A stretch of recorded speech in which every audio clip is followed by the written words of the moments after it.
आज की कथा में आइए जानें कि क्या कारण था जिसके कारण भगवान विष्णु को पृथ्वी पर भगवान राम के रूप में मानव अवतार लेना पड़ा। भगवान विष्णु को राम अवतार क्यों लेना पड़ा, इसके पीछे श्रीमद् भागवत, वाल्मीकि रामायण, हरिवंश पुराण और रामचरितमानस में अलग-अलग कारण बताए गए हैं। मोटे तौर पर दो शाप और दो वरदान हैं जो भगवान के अवतार का कारण बने। जानते हैं वे दो शाप और वरदान क्या थे। पहला श्राप। श्रीमद् भागवत पुराण के तीसरे अध्याय में कहानी है।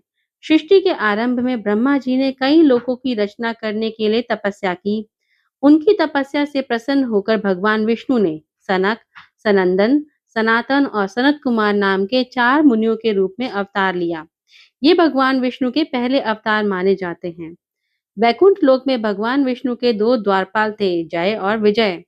एक बार सनकादि मुनि उनके दर्शन करने वैकुंठ गए।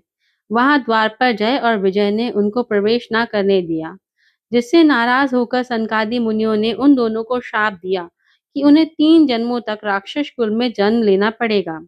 जब उन्होंने सनकादि ऋषियों से क्षमा मांगी तो उन्होंने कहा कि 3 जन्मों के बाद तुम्हारा अंत भगवान विष्णु ही करेंगे और तुम दोनों को मोक्ष की प्राप्ति होगी। इस कारण से भगवान विष्णु को जय और विजय के पहले जन्म में वराह अवतार लेना पड़ा, जिसमें जय और विजय ने हिरण्यकश्यपु और हिरण्याक्ष के रूप में जन्म लिया था और वराह भगवान ने उनका अंत किया था।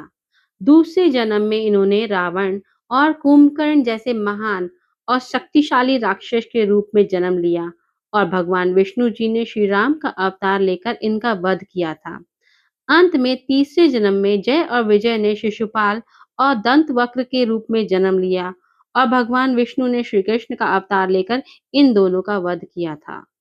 इस श्रृंखला में दूसरा श्राप नारद मुनि द्वारा भगवान विष्णु को दिया गया था। पौराणिक कथाओं के अनुसार एक बार नारद मुनि ने घोर तप किया, जिससे विचलित होकर इंद्र ने कामदेव को उनका तप भंग करने के लिए भेजा और कामदेव असफल रहे। इस बात का ज्ञान होने पर नारद मुनि को बहुत अभिमान हो गया कि मैंने कामदेव को हरा दिया, जिसका बखान उन्होंने पहले भगवान शिव, ब्रह्मा जी और अंत में भगवान विष्णु के आगे किया। भगवान विष्णु समझ गए कि नारद मुनि को अहंकार हो गया है और उनको उस अहंकार से मुक्त करने के लिए भगवान विष्णु ने माया रची। जब नारद मुनि वैकुंठ से लौट रहे थे, तो उनके रास्ते में भगवान विष्णु ने अपनी माया से एक समृद्ध नगर का निर्माण किया। उस नगर को देखकर नारद मुनि को बहुत आश्चर्य हुआ और वह वहां के राजा के महल में जा पहुंचे। राजमहल में राजा की पुत्री को देखकर वह मोहित हो गए और वैराग्य को भूलकर उस कन्या से विवाह की कामना से भगवान विष्णु के पास गए और विनती की कि हे भगवान, उन्हें अपने जैसा रूपवान और सुंदर बना दे। जिस पर भगवान विष्णु ने उनसे कहा, हे मुनि, हम वही करेंगे जिससे तुम्हारा भला होगा। नारद मुनि भगवान विष्णु की बात नहीं समझे और सीधे उस कन्या से विवाह करने के लिए उसके स्वयंवर में जा पहुंचे। पर उस कन्या ने नारद मुनि की तरफ देखा भी नहीं और किसी और के गले में वरमाला डाल दी, जिससे नारद मुनि बहुत निराश हुए और सोचने लगे कि विष्णु भगवान ने मुझे रूपवान बनाया, फिर भी इस राजकुमारी ने मुझे देखा तक नहीं। यही विचार कर उन्होंने अपना चेहरा जल में देखा। उनका चेहरा बंदर की भांति था, जिसे देखने के बाद नारद मुनि क्रोधित हो उठे और वापस वैकुंठ जा पहुंचे। जहां पहुंचने के बाद उन्होंने देखा कि वह राजकन्या भगवान विष्णु के बगल में बैठी है, जिस पर क्रोध में आकर नारद जी ने भगवान विष्णु को भला बुरा कहा और शाप दे डाला।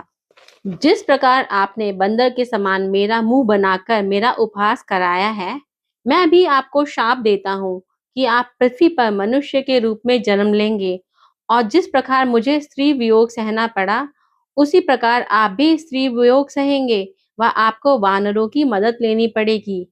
यह दूसरा श्राप निमित्त बना भगवान को मनुष्य श्रेणी में जन्म लेने का।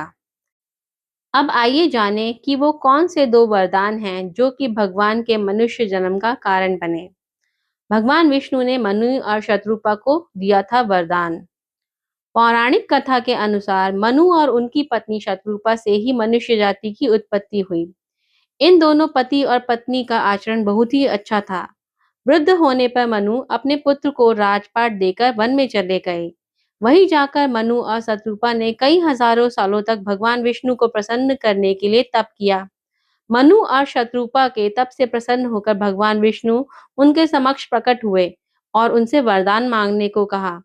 मनु और शत्रुपा ने श्री हरि से कहा कि हमें आपके समान पुत्र की अभिलाषा है।